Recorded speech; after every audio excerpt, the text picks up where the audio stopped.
in a minute. Welcome back to another BC Talks. Today we're actually going to be doing a real heart-to-heart session, and as you would have seen, like if you follow me on Instagram, I've been kind of posting about it, the fact that we're going to be doing a talk about quite a hearty matter, and I'm here with my good sis, Tosin. Sis, you want to introduce yourself? Hi, hello. This is like one of those awkward questions where you don't really know what to say about yourself. But hey, everyone, my name is Tosin. I'm a leader and pastor at my amazing church called Kingdom Culture Movement.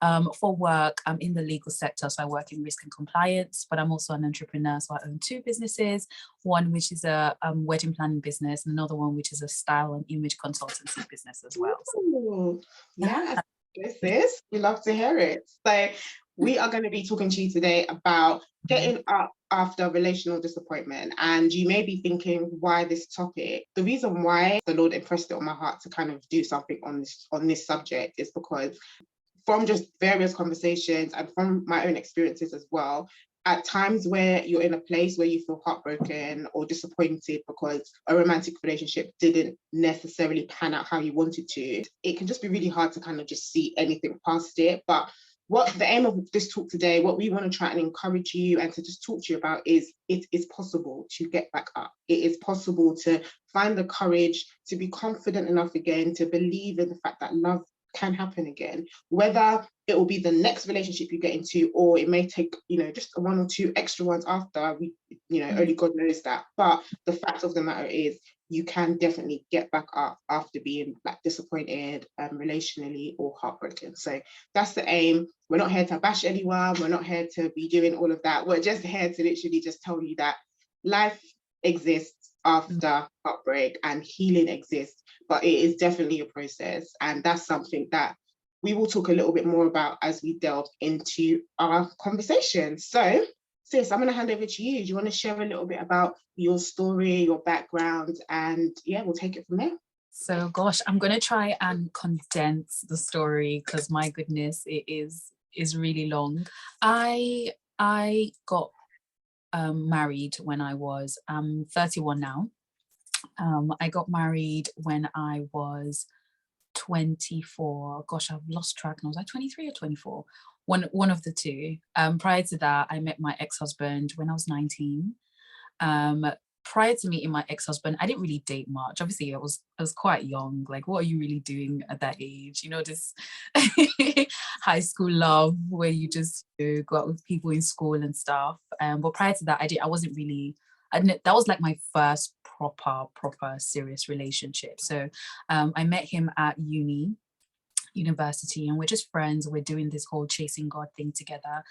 We courted for about 3 years. And then we got married, and we're married for about 4 years. And then in 2018, my ex-husband turned to me and said, "I don't want to be married to you anymore." And I was like, what? To cut the long story short, obviously there was a lot leading up to that. So it wasn't something that I was expecting. It wasn't something that I saw coming at all. So it did come as a shock to me. And so that was like the beginning of the end, really. So between 2018 and like 2020, we're going through like the whole separation and divorce. And obviously the last 3 to 4 years has been like a time of just healing, moving on, and just looking forward to what God has for me. But that is the really condensed version. The condensed version. But that's kind of like my story, where like, relationship, heartbreak and stuff is concerned. Where do you begin, sis, honestly? So that happens to you, and what's your thought process? It was a lot. It was a lot because obviously I had, technically, if you put together like the relationship, the courtship and the marriage, I had been with this person for just over 8 years in total. But obviously something like that coming to an end, like that was like the most important outside of God. yeah, of course, yeah. Person in my life. And for me, it wasn't just like the ending of a relationship, it was the ending of a marriage. And so it was the most difficult thing that I've ever had to go through in my life. That's the honest truth. I read somewhere and I've heard people say that heartbreak, or like separation or divorce, or just a significant relationship coming to an end, sometimes can be worse than you experiencing the death of a loved one. And I used to be like, oh, that's an exaggeration, really. But Yeah. went through it, it really did feel worse than grieving the death of a loved one. Because, the death, when somebody passes away or somebody dies, as much as it's a painful experience, there's some sort of closure, Yeah. because the person has passed away. But when the person is alive and they've done that to you, and you see them moving on, and you see them getting on with the rest of their life, especially depending on the way the relationship ended, you don't have closure like that. And so it's almost like it's just this grief and this pain. And if it's somebody that you see as well, it's like a constant reminder of the pain and what happened to you. So it was very traumatic, very heartbreaking. I completely lost myself. I had to journey, of just rediscovering my identity in God. I think sometimes, we may want to just kind of sugarcoat how we feel, or sugarcoat, or try and make it seem as though, no, I'm totally fine. But the real crux of the matter is, like you said, you felt terrible. And like, as I'm sure there'll be people listening, even me myself, that have experienced heartbreaks, it is not, it's not cute. It's not cute. It's not pretty. It's raw. Let's delve a little bit more into the feelings. Like you said, you felt terrible. What was going through your mind? To be honest, let me actually just really go into it. So when the whole thing was going on, I was extremely depressed, and I don't mean like depressed in terms of like how people use that word, just anyhow. When you're just feeling sad about whatever, or you say I'm depressed. No, but like I was really depressed. Like I was diagnosed with severe depression.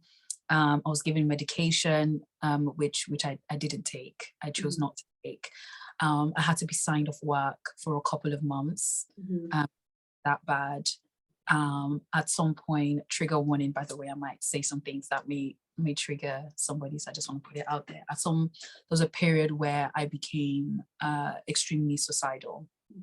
And the only thing I could think about was taking my life. And the reason for that is because I never thought that I could get to a place like that, because prior to this happening, I'd never really experienced anything that kind of got me to that point. It was a very, very dark period of my life. And to be honest, anything felt better than the pain I was feeling. In the initial few months when everything was happening, everything reminded me of what I was going through. Everything. I was in this big house by myself, when my ex-husband had moved out, and I would go into every room, every piece of furniture, just reminded me of what was going on. When you've been, in a relationship with somebody for so long, and the truth of the matter is, it doesn't even have to be marriage. Being in a relationship with somebody for so long, as much as we all say that our identity is found in God, the truth is that that person almost becomes the source for identity. 100%. Yeah, everything, like you're planning life together now. You're basically, you're no longer thinking me. Everything is me and this person. So you've only been able to envision life through the lens of your relationship with this person. Only been able to, look at the world and look at your future and look at everything through the lens of your relationship or your marriage with this person. So when that comes to an end, you don't even know what is life? What is purpose? My purpose was tied to, do you get what I'm saying? Like me being with this person and us, planning the future together and looking at the world and things that we're going to accomplish together. And so I definitely, I felt lost. Thank you so much for being just open enough to be able to share that with us, sis. And the reason I'm saying that is because we can have some listeners here who may be thinking, no one else understands my shoes, or people don't understand what I'm going through. And it's just to also encourage you to say, don't feel ashamed about your feelings. Don't feel ashamed that you feel that way. The reality of the matter is, your heart has just been crushed. Your heart has just been hurt. And as a physical wound, needs healing, so do emotional wounds. And because we can't really see the emotional wounds, sometimes we just brush over them and we're just like, no, I'm fine. But like, for example, like, let's say someone has a surgery, the nurses, doctors, they may recommend, they can say, okay, this takes 3 weeks to heal. You're not allowed to do XYZ during this time to ensure healing. That's just a recommendation.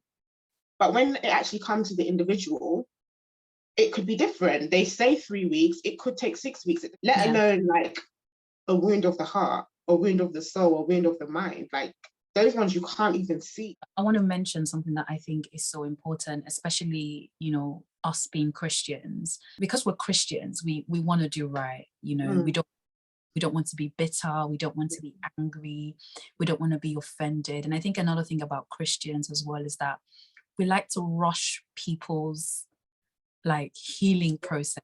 Yes. And just move on with your life. God has better for you, you know, like get over it. Like, you can't just be depressed and, you know, this is not of God, and it's that dark cloud, and, you know, I know that is coming from a good place. For some of them, it's coming from a good place.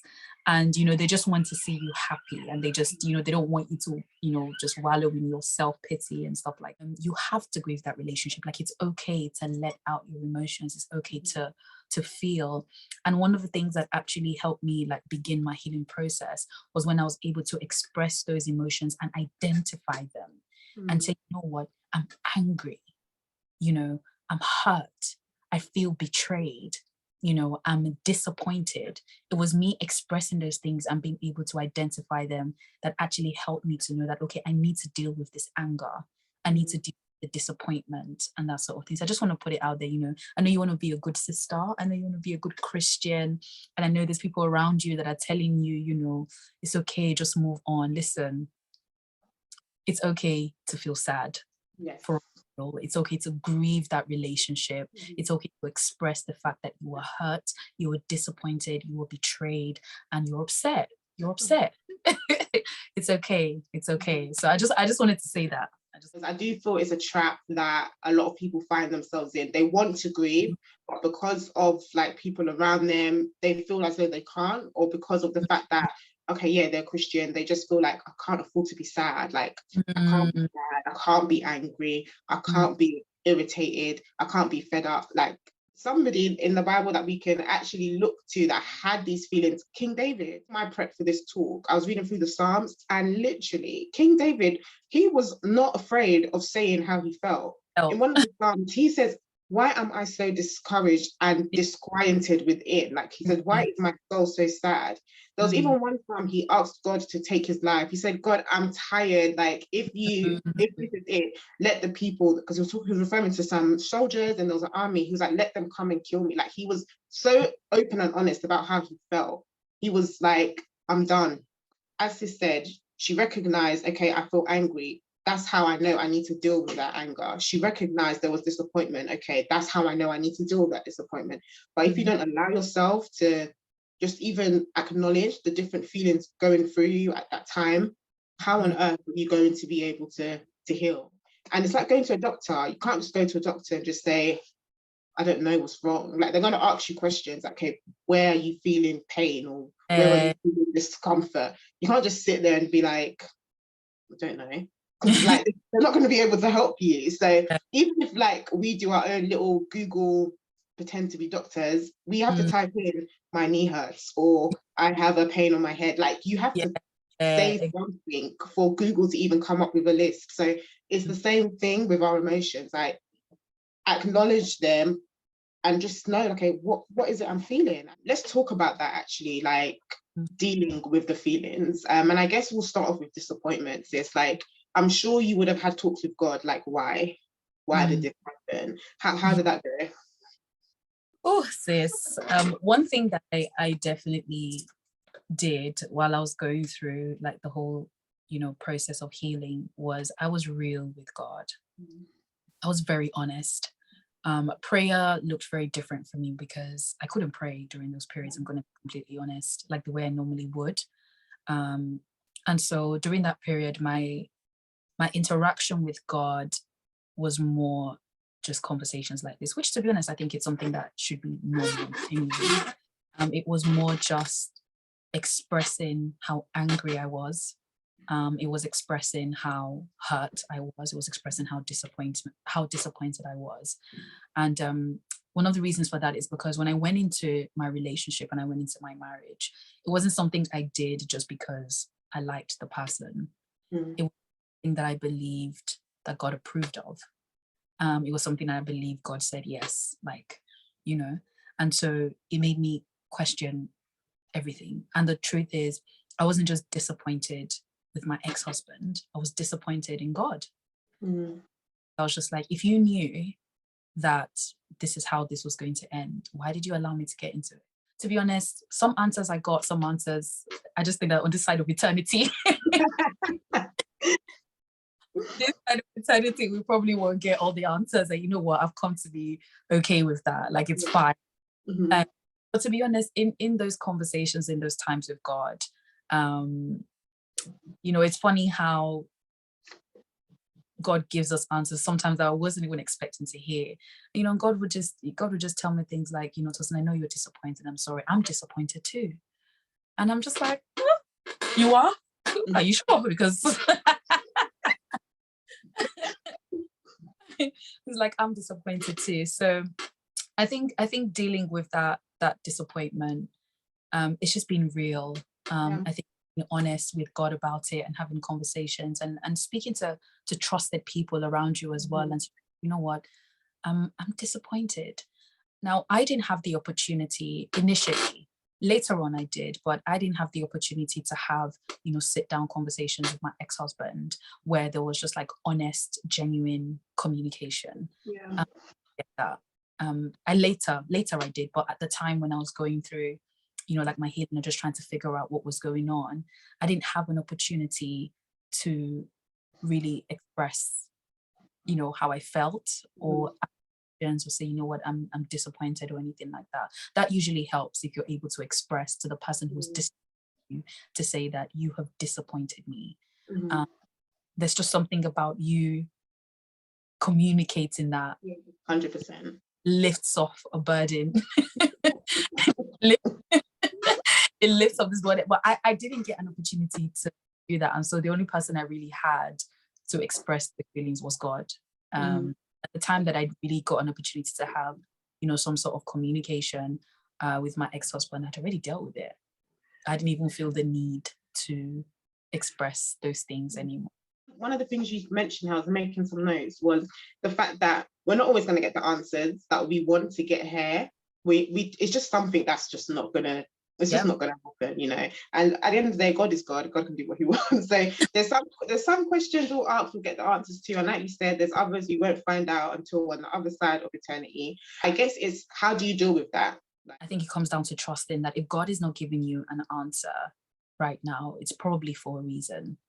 And I think ultimately, at the foundation of our relationship with God, trust is extremely important. It's so important. It's a hard thing. Especially, I don't know about anybody else, but I'm somebody, if I don't have all the answers or information to something,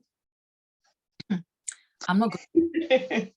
Like I especially just my natural person, like just the natural person that I am, like even when it comes to dating, listen, I will ask you all the questions that you could ever think of in this life. Like I like to be well informed. It's been difficult on my journey with God because you won't always have the answers.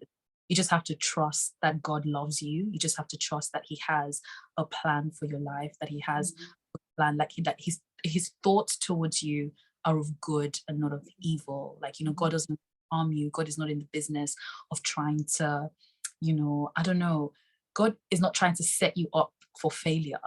And and I know that God tests us, but it's not everyday tests. God is not trying to play games with us or play games with our souls or, play games with our emotions. Let me just see what she's going to do, I think when it comes to like relationship disappointment, a lot of the times, like we can think to ourselves, this was going to be the only person. Like we seem to have that mindset, like nothing nothing can be better than this. This was the best ever. I'm not going to get anyone better than this. I'm never going to love again. We can kind of tend to go into that mindset. But sis, she posted this on her status, and it was just saying that we need to start training ourselves to think that there's not just one good thing out there. And I was thinking about that in relation to God, and I was like, God is a good God. He's a good father. And there's a place in the Bible that talks about how if parents are so willing to give their earthly children good things, like you're not someone won't ask their father. It says someone won't ask their father for bread, and they'll give the child a snake. You know, that's not what a good parent would want to do. So how much more so our Heavenly Father, God, how much more so would he want to withhold something good from us? He wouldn't. So when we get into the times where we think, I'm never going to find anyone like him, no one's going to love me like him, no one's going to care about me like he did, like there's no other person, like we can get into those kind of catastrophizing mindsets. We need to remember that God's a good father, and he's going to give us good things. There's not just one good thing out there. You know, there's a lot of good things. Like you can go to a buffet, every food you see there, you might not like all of them, but there will be some good meals that you can take your food from. And it's the same principle. Like God is a good God. We shouldn't be so myopic in thinking there's only one. No, there's a plethora of good things out there, of which we are able to choose and to have. It's just about which one. So it's hard, but I would advise not to get into that mindset of I'm never gonna find love again. No one's gonna, like, it's hard, honestly, it really is. You know, I was in a situation a few years ago where I literally thought, that's it, it's over. Like, this is it for me. Like, I tried, I don't know what's gonna happen now. Like, and you know, praise be to God, I was able to find love again. Whether that love turned out to be what I wanted it to or not is a different situation. But the fact that my heart was open again to even love someone, that and to be honest, you forget about the stuff that happened like previously. And I don't even have all the answers I want for that previous situation. I don't, but I'm at a place where I'm just, I don't need the answers. No, honestly, sis, like you just hit the nail on the head. You know, there's a scripture that says, you know, delight yourself in the Lord and he will give you the desires of your heart. Like God cares about the desires of our heart. Obviously, it's important for us to discover what God's will for us is and pray in alignment with that will. But I don't know where we get this, mindset that God doesn't care about our desires. He really does. God knows that, you know, you long to be in a relationship or in a marriage, you know, with a man that, you know, cares about your feelings. He knows that you want to be in a relationship with a man that respects you. He knows that, you know, you want to, that you get what I'm saying? Like God sees that. He cares about every single detail of our lives, including this area. So you're 100% right. I remember when I was obviously going through it, and I was like, it can't get any better than this. Like, where am I going to find, like, like, honestly, because the thing is that regardless of what happened, you know, my marriage ending and stuff, prior to, you know, the separation and divorce, my ex-husband was amazing. You know, like that was real love to me. Do you see what I'm saying? Like, he was great. Like during the relationship, during the courtship, like it was great. He treated fine, like he treated me great. I never really had, you know, an issue in terms of like, you know, him not caring or, you know, why a lot of things came as a shock to me, you know. So in my head I was like, it's the ghetto out here. Like, I was like, okay, that's it then, I guess, you know, it's over. Like, what, there's no other good thing, like there's nothing else, like what is happening? Listen, there's a lot that God has. He's the God of the universe. What are some practical ways that we can actually start helping ourselves with God to kind of start looking forward, I guess? What tips would you have? This is all in hindsight. This is like after having gone through the whole mess and sitting down and being like, okay, you know, doing this. It didn't necessarily go this way when it was just one pile of mess. Like I would probably have a week where, you know, it was fine, and then I would like just crash for like another 4 weeks. So I just want to point out that like it's okay if it looks messy, but the good thing about when you have people who come out of, you know, something like this is that they can then look back, and if you're going through it, help you and say, you know, this is what I was able to identify as something that helped me, so that it doesn't have to be that messy for you, if that makes sense. It's right, okay, it's fine. But some of the things that obviously really helped me, you mentioned it, was encouraging myself in the Word of God, and reminded myself that, you know, prior to me being in this marriage, God had a plan for my life. And after the marriage, He still has a plan for my life. So I think just reminded myself of what God has to say concerning me definitely helped. Another thing that really helped me, and prior to this, I would have never ever thought that I would do this, but I started therapy. And I did that for just over 2 years, actually, which I think was a game changer. And I was very intentional about getting a therapist that was also a Christian. So they were helping me not just deal with things from just like, you know, an emotional and mental perspective, but also from a spiritual perspective. And I think combining the two was just an absolute game changer. Another thing that I would say is that as much as it's very tempting because you feel like nobody can really identify with your pain, and as much as you feel like nobody can really understand, and the truth is that even with your close friends, like you can't really, a lot of times you don't really want to really express how you feel because you want to come across as like, you know, stupid or you know, anything like that. But the truth is that you can't go through healing by yourself. It's it's dangerous, I would say. When I attempted to do it by myself, that was when I believe like the weight of the depression really hit. And I think that was when I believe the enemy, you know, felt like it was good ground to start to sow certain seeds into my mind. And that was when I actually also became very suicidal as well. It was when I blocked everyone out. I didn't feel like anybody was really understanding what I was going through. But it was probably one of the worst decisions I ever made to do. So I would say it's not something that you can go through by yourself. And by no means am I saying that just let everybody in, but just be very intentional about the people that you have around you. Because in times when, you know, because there were periods where I didn't really know what God was saying about me. And even though I knew, I didn't believe it. You know, I had friends who will remind me and say, Tosin, remember this word. Remember, this is what God said. You know, remember, this is what God has promised you. You know, don't forget this, don't forget that. And, you know, in times when I didn't want anything, they'll force themselves, come to my house, you know, buy me food, take me out. I had a friend who took me to Portugal for like a week. And so don't undermine the place of community, friendship in that healing process as well. So that's definitely something else that I would say. And I think one more thing that I would say is, as much as I know it's hard, but to not be idle as well. So I think try your best to try and do something that you know what I mean? During that whole process of healing was when I started my business. Was when I started my styling and image consultancy. And I'm still doing it till today. And it was in the peak of my heartbreak. I'm talking about, I would record one video, after the video I'll be crying. Really and truly, when you are going through it, hone in on your sisters, hone in on your best friends. They love you and they don't want to see you hurting. So they're going to shower you with love.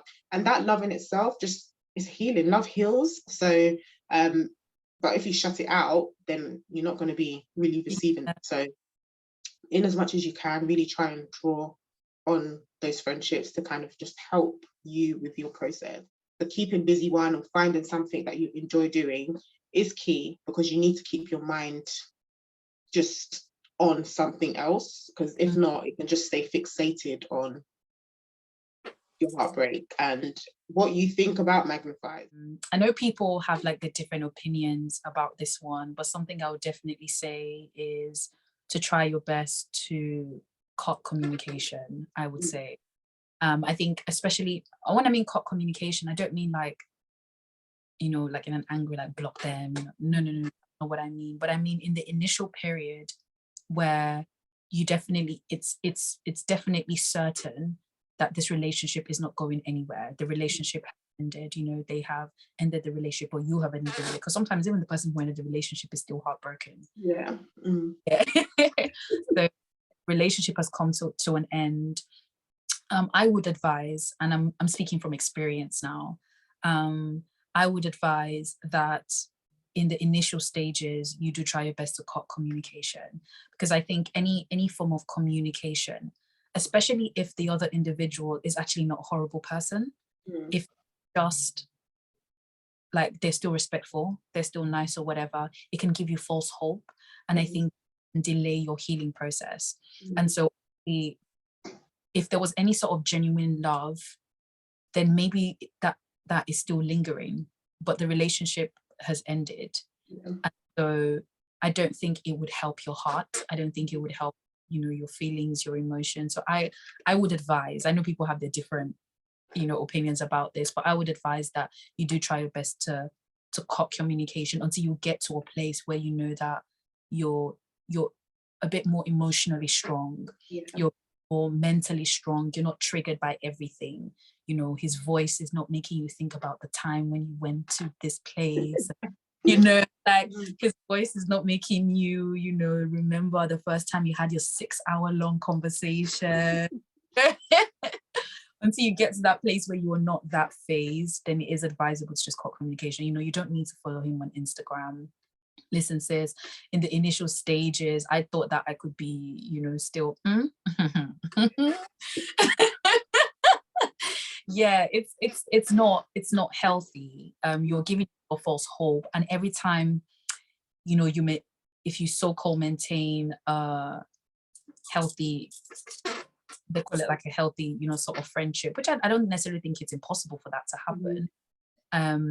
But then something would happen that would quickly remind you that this person is not you're not in a relationship anymore. Maybe whereas before, you know, they will inform you about everything. Do you get what I'm saying? Like get your permission to do something, and then you find out something, and then he quickly reminds you that Things are not how they were. Yeah, this is not. And then the thing is that the progress that you have made to heal, you find yourself back at the beginning again. It's almost like you're getting heartbroken over and over and over and over again. And those subconscious expectations of the person, you know, or your subconscious expectations of the person are not met. So that would be my advice, is if the relationship has ended, they've made it clear, you know, or whatever the circumstances are, try your best to really just cut it, basically cut it. And if you get to a place where, you know, years later things are fine, it's all right to be civil. It's not like you're going to walk him, anybody's punching anybody out. That's this one. Okay. But get to a mentally and emotionally strong place first, considering any sort of civil communication, I would say. That's a really good piece of advice, because the worst thing is to like be in a place where your heart is hurting, and then you go on Insta, and then boom. Something that I've heard as well is just like how you save them on your phone. Like, so you may have a pet name. That's true. Just use their legal name, because it just kind of it creates that kind of detachment.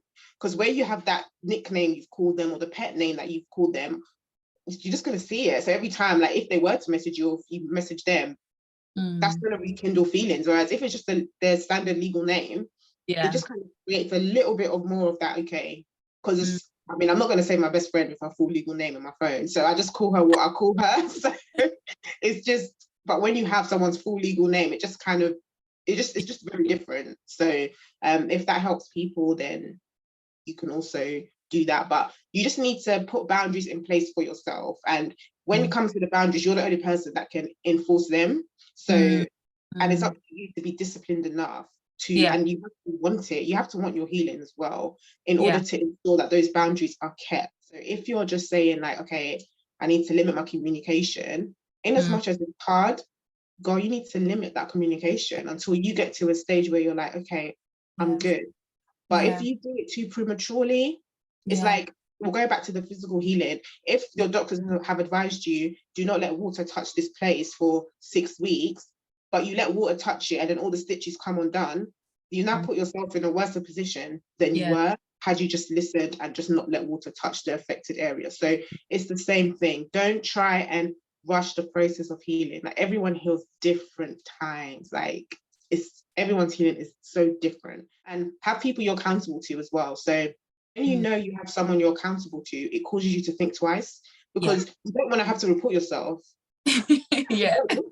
Who wants to be reporting themselves? But if you know, like, if someone is trying it at work and I'm just like, I'm gonna need to just write in an email, like, everyone needs to respect themselves. And if I came home and told my sister, oh, I replied to them like this, and she'll give me a look like, B, did you really need to? I don't want to have to come back and tell my sister that. So before I even do the email, I'm like, no, I already know what my sister's gonna say. I'm just gonna wind it all the way in and just say, thanks, email received, and just keep it moving.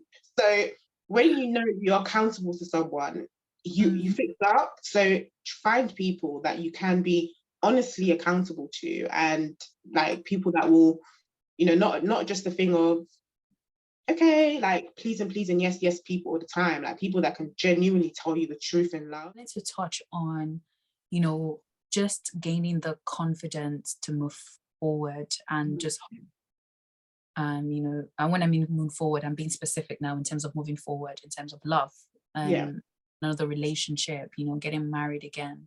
Now, I never thought that I would ever desire marriage again, because the experience was just so traumatizing. And I just kind of felt like, even if I was to get married again, I was very fearful about the fact that there was just no way that I could give myself 100% to somebody again without the fear, this is going to happen again. Like how do I? And I don't want. Another reason why I was just like, it's better for me not to, maybe get into another relationship, or even just hopefully Jesus would come soon and and we can all just go to heaven. I don't have to go through anything like this again. I didn't think that I was ever going to get to a place where I desired marriage. And, I didn't want to bring somebody else into my, hesitation, or into like my fear, like I didn't want to be dealing with another man based on somebody else's, mistake, so I just thought best if I just don't, like, I just don't. But, over the years, as I was like healing and stuff, and I was like, what is the best way to, to move forward without this fear that, maybe this is going to happen again? What is the best way to move forward without this, fear? I'll say things to God like, God, I cannot do this. Like, I could not go through this again. Like, if I'm going to get into a relationship, this has to be it. Like, this has to be. So my trust in God in moving forward was conditional. It was based on that, God, you have to make sure that this doesn't happen again. But it wasn't even the best way to move forward. What I realized is that the best way to move forward with confidence is that the confidence should come from a place of trusting that regardless of what happened, God, regardless of what happens, God has got you. Yeah.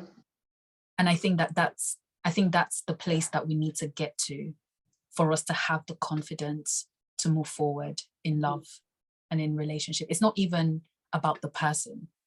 It's more about your trust and your confidence in God. Because the truth of the matter is that regardless of what happens, we need to understand that only God's love is actually perfect. Only God is perfect. Yeah. We need to understand that whether or not, a person is even a Christian, or they're saved, or they love God, and whether or not God's intention is for the marriage to last forever, man still has his own will. In the same way, as us, God can be telling you do this, and you might just be like, I don't know. There's times when we're not always yielded to the will of God.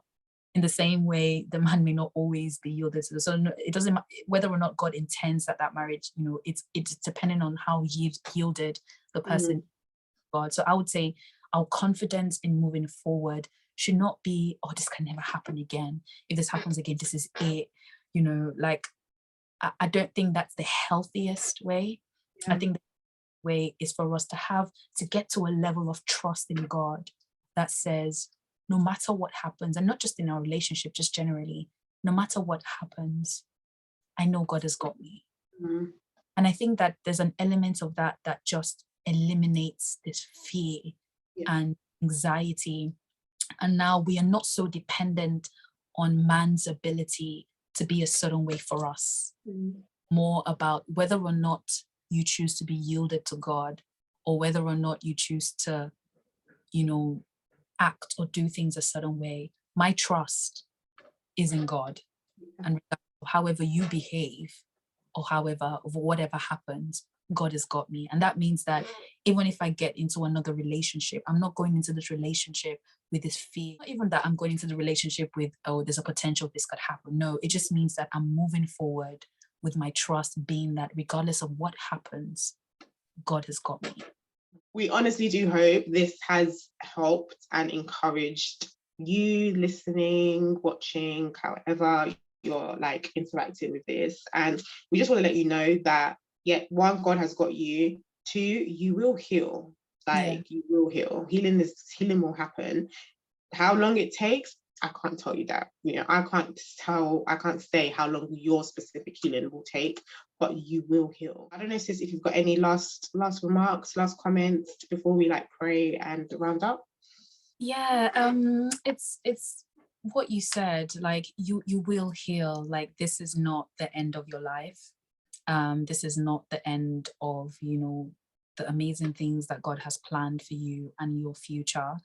And I think something that you mentioned that was so key is that healing is different for everyone. Um, it might take you a year, it might take you 2 years, it might take you longer. You know, I still even have moments now. It's just that my reaction to it now is just much quicker. I still have moments now where something will trigger, you know, like the memory of everything that happened. It's just that whereas the difference now is that before, that trigger I would probably sit and wallow in it for days. Now within minutes, I'm able to just, you know, deal with it and keep it. So it doesn't even mean that those things don't still happen. And this is like what, 3-4 years later. So healing looks like different for everyone, but the most important thing is that you will heal, and God is able to heal. And I know that people say that time heals, but I think another thing that I've been saying every time I have conversations around this topic is that I don't just believe in the saying that time heals. I think it's what you do in that time that and ultimately it's God that heals. And even all these tips that we're giving you and all these things that we're saying, these are just tools and vessels that God uses to heal. But ultimately, God is able to pick those broken pieces. He's able to put it back together, and he's able to restore you to a place as though that heartbreak never happened. It doesn't mean that memory won't be there, but it won't be the lens through which you view life. It won't be the perspective through which you view life. So, you know, be encouraged. I know you're hurting. I know that you may be, you know, just disappointed at the moment, but listen, God sees you. He sees your tears, and you will smile. You will smile. You'll smile at the end. So yeah. You can always feel free to either DM myself or DM Tosin if there's anything that you want to talk about further, if you need someone to pray with. Definitely be on hand to be able to help and support you, or even someone to just vent to you about the situation. Sometimes you just want to talk to someone outside of your circle. You can definitely reach out to us. We'll be able to kind of help you, pray with you, and talk you through just as you're on your own individual journey. So I'm going to ask sis to just pray for us and pray for anyone that's actually currently dealing with heartbreak right now. And yeah, we'll round up. Yeah. Okay. Heavenly Father, I just want to say thank you. Thank you for this amazing conversation that we've just had. Father, I thank you for every single person that has watched this video and is listening to us right now and is tuned into this video. Anyone that may be hurting, anyone who's going through, you know, heartbreak, betrayal, disappointment.